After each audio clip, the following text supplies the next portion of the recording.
বিষয়ে তাদের যে ৭টি দাবি ছিল এবং আজকে কিন্তু আন্দোলন ষষ্ঠ দিনের মতো ছিল। সেই ৭টি দাবির মধ্যে তাদের ১ নম্বর যে দাবি ছিল সেটি ছিল হলো বিশ্ববিদ্যালয় করতে হবে এই তিতুমীর কলেজকে, কিন্তু এই বিষয়টি সিদ্ধান্ত হয়নি। বাকি যে ৬টি বিষয় সেই বিষয়ে মন্ত্রণালয়ের পক্ষ থেকে যে যুগ্ম সচিব তিনি এসেছিলেন এবং তিনি শিক্ষার্থীদের সাথে এখানে কথা বলেছেন। কথা বলার পরে তাদের ১ নম্বর দাবি বাদে যে ৬টি দাবি আছে এই ৬টি দাবি মেনে নেওয়া হচ্ছে এমন একটি আশ্বাসের প্রেক্ষিতে কিন্তু প্রায় ৭ ঘন্টা রেলপথ অবরোধ করার পরে শিক্ষার্থীরা এখন ক্যাম্পাসে ফিরে এসেছে এবং তারা এখন মিছিল করছে।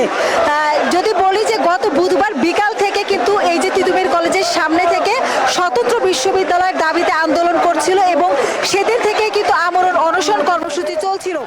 পরবর্তীতে আজকে ৩টার সময় এই যে যারা আমরণ অনশন কর্মসূচি পালন করছিল সেই শিক্ষার্থীদের হুইল চেয়ারে নিয়ে তারা রেলপথ অবরোধ করে এবং পুলিশ থেকে শুরু করে প্রশাসনের পক্ষ থেকে তাদেরকে রেলপথ ছেড়ে যেতে বলা হয়, কিন্তু তারা আসলে দাবি না মানলে রেলপথ ছাড়বেন না সেই সিদ্ধান্তে অনড় ছিলেন।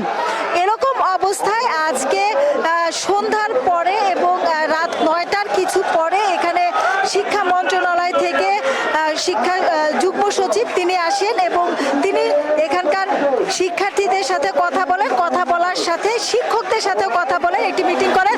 তারপরে রেল লাইনে যেখানে অবরোধ ছিল ঠিক সেখানে যুগ্ম সচিব যান এবং শিক্ষার্থীদের একে একে যে ৬টি দাবি সে ৬টি দাবি তারা গণমাধ্যমের সামনে উপস্থাপন করেন এবং এই ৬টি দাবি মেনে নেন। এবং ১ নম্বর যে দাবি স্বতন্ত্র কলেজ, এটি ৭ দিনের মধ্যে বাকি প্রক্রিয়াগুলো হবে এমন একটি আশ্বাসে পরে কিন্তু তারা রেলপথ ছেড়ে দিয়েছেন এবং আন্দোলন আপাতত ৭ দিনের জন্য স্থগিত করে ক্যাম্পাসে ফিরে এসেছেন এবং সারাদিনে যে জনভোগান্তি এবং যানজট সেটি আস্তে আস্তে স্বাভাবিক হবে এমনটাই প্রত্যাশা সাধারণ মানুষের। যদিও শিক্ষার্থীরা স্বস্তিতে আছেন কিন্তু জনজীবন আসলে বিপর্যস্ত এবং সাধারণ মানুষ কিন্তু আজকে সারাদিনই ভোগান্তিতে ছিল। তো এই ছিল আমার কাছে সবশেষ।